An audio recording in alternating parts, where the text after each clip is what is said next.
Hello नमस्कार दोस्तों। आप सभी का लक्ष्मी सूत्रम एस्ट्रोलॉजी चैनल में बहुत बहुत स्वागत है। मैं आपका दोस्त doctor Mahesh Joshi. KP astrology की आज अब नेक्स्ट क्लास की हम बात करेंगे। प्रीवियस क्लासेस में मैंने कुछ आधारभूत या बेसिक कंसेप्ट के बारे में आपको बताया था। आज की क्लास में हम थोड़ा और आगे बढ़ेंगे और आप सभी से रिक्वेस्ट है कि प्रीवियस वीडियोस को आप एक से ज़्यादा बार देखें, क्योंकि केपी एस्ट्रोलॉजी बहुत ही आसानी से और बहुत जल्दी आप सीखने वाले हैं। आज हम और कुछ बेसिक कंसेप्ट की बात करेंगे और बात करेंगे हम भाव कारकत्व, हाउस सिग्निफिकेटर्स, कि किस भाव का कारकत्व किसके पास है या किस भाव के फल कौन देने वाला है, किस भाव का काम करने की जिम्मेवारी किसके पास है। इसको हम कहेंगे भाव कारकत्व या हाउस सिग्निफिकेटर्स। तो यहां पर आप हाउस सिग्निफिकेटर के बारे में सीखेंगे आज। तो देखिए, भार कारकत्व ज्ञात करने से तात्पर्य क्या है? यह ज्ञात करना कि किसी विशेष भाव का फल कौन कौन से ग्रह देंगे, एक पर्टिकुलर भाव के फल कौन कौन से ग्रह देंगे, किन किन ग्रहों के ऊपर किसी भाव के फल देने की जिम्मेवारी है। तो हम किस तरीके से पता करेंगे? भार कारकत्व को ज्ञात करने के लिए हम भाव चलित कुंडली की आवश्यकता होती है। तो जैसा मैंने प्रीवियस क्लास में बताया था, दो तरह की कुंडलियां होती हैं, एक राशि कुंडली और दूसरी भाव चलित कुंडली। तो भाव कारकत्व पता करने के लिए भाव चलित कुंडली की आवश्यकता होती है।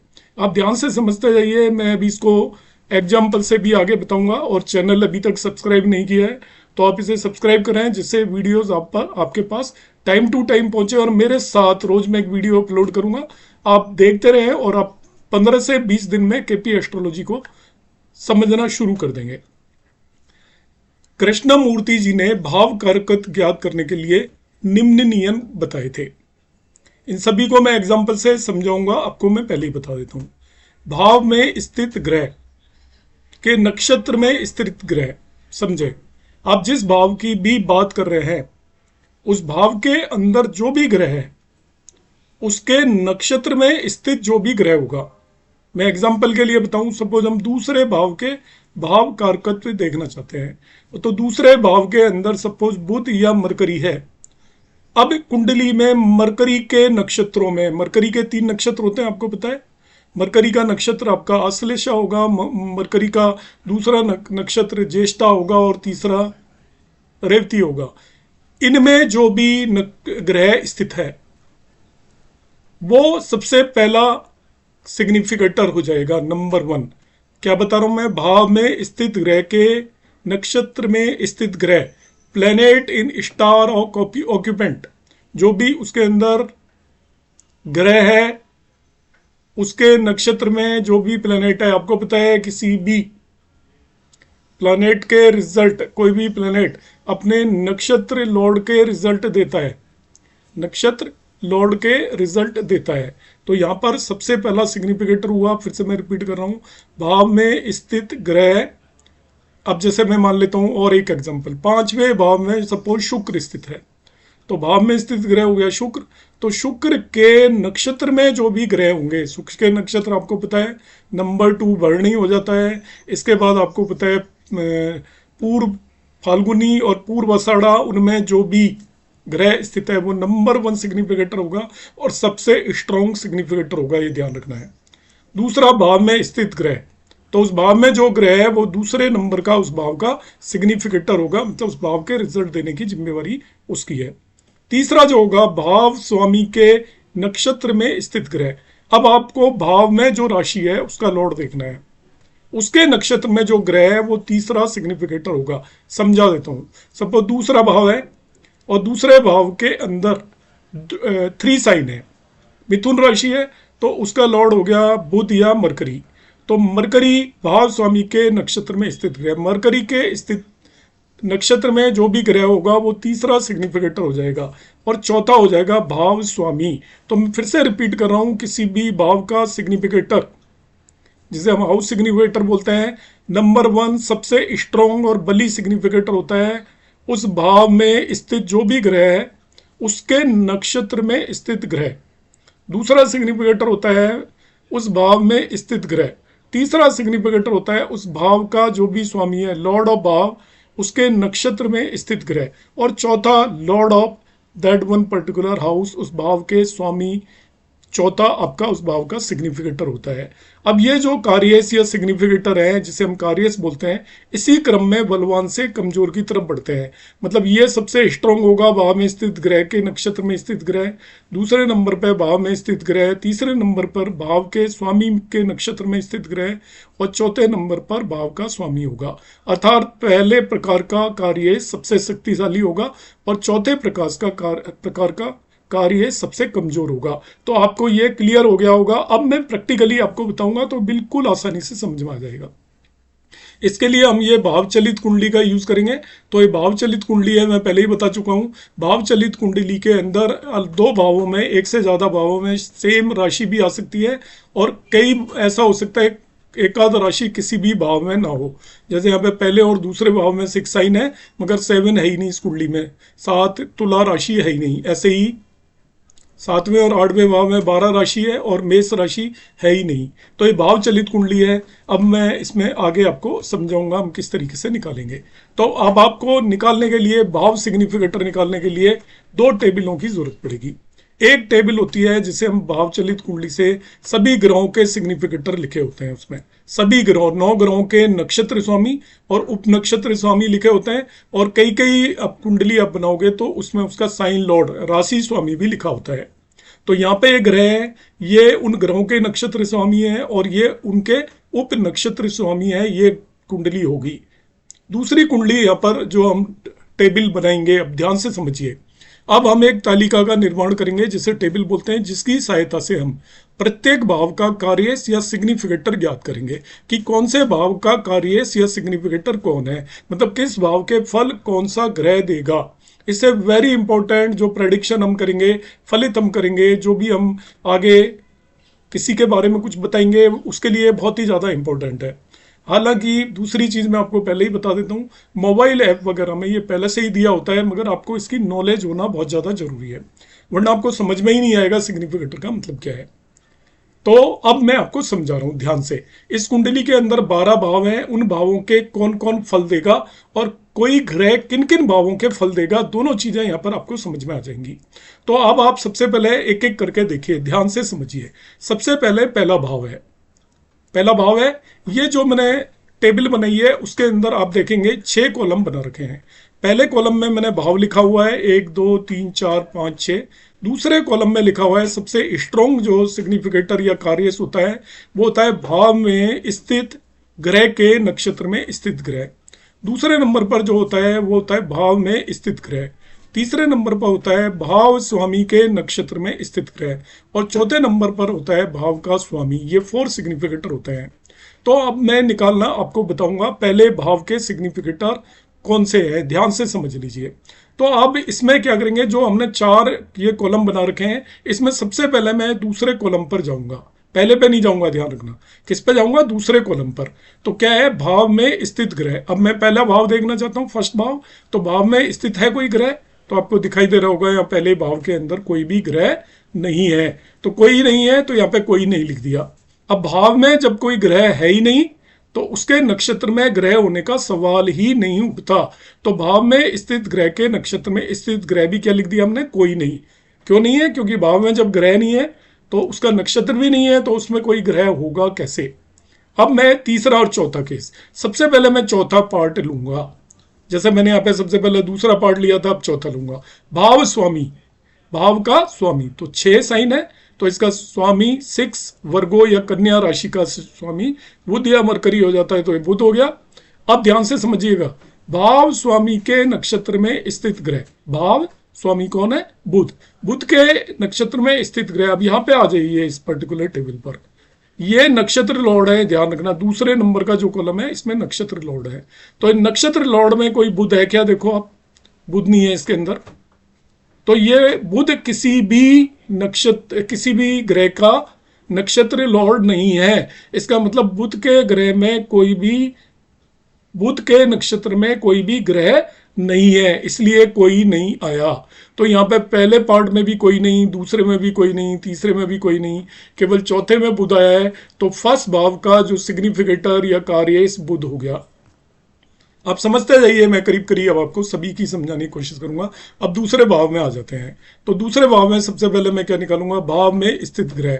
तो दूसरे भाव में गुरु है, ये दूसरे नंबर का आपका सिग्निफिकेटर है। अब आएगा भाव में स्थित ग्रह के नक्षत्र में स्थित ग्रह, मतलब गुरु के नक्षत्र में कोई ग्रह है क्या।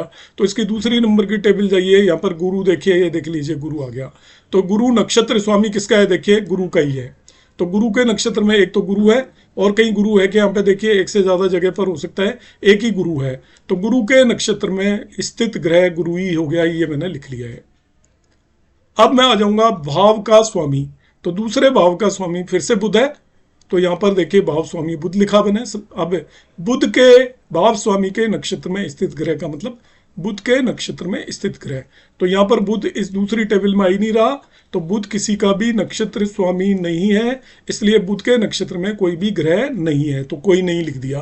तो ओवरऑल यहाँ पर दूसरे भाव के सिग्निफिकेटर जो भी ग्रह यहाँ पर आए हैं चारों इन कॉलम में, उन्हें लिख दीजिए। गुरु, यहाँ पे गुरु, यहाँ पे कोई नहीं, और बुध। इसका मतलब सिग्निफिकेटर कौन हो गए, गुरु एंड बुध। अब मैं आपको तीसरा भाव समझाता हूँ। तीसरे भाव के अंदर 8 साइन है। तो सबसे पहले आप L2 पर जाएंगे, लेवल 2 के सिग्निफिकेटर पर, वो होगा इस भाव में स्थित ग्रह। तो आप देखिए तीसरे भाव में चंद्रमा और केतु हैं, तो चंद्र और केतु लिख दिया मैंने। भाव में स्थित ग्रह चंद्र और केतु।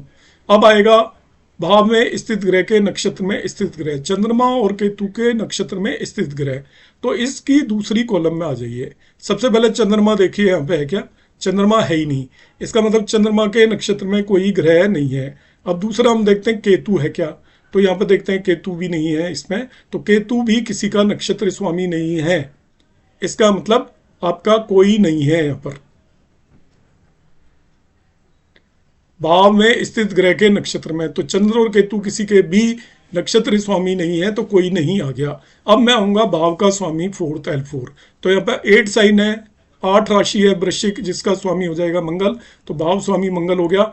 अब मैं निकालूंगा L3, मंगल के नक्षत्र में स्थित ग्रह। तो यहाँ पर आप देखिए मंगल किसका नक्षत्र लॉर्ड है, ये आ गया।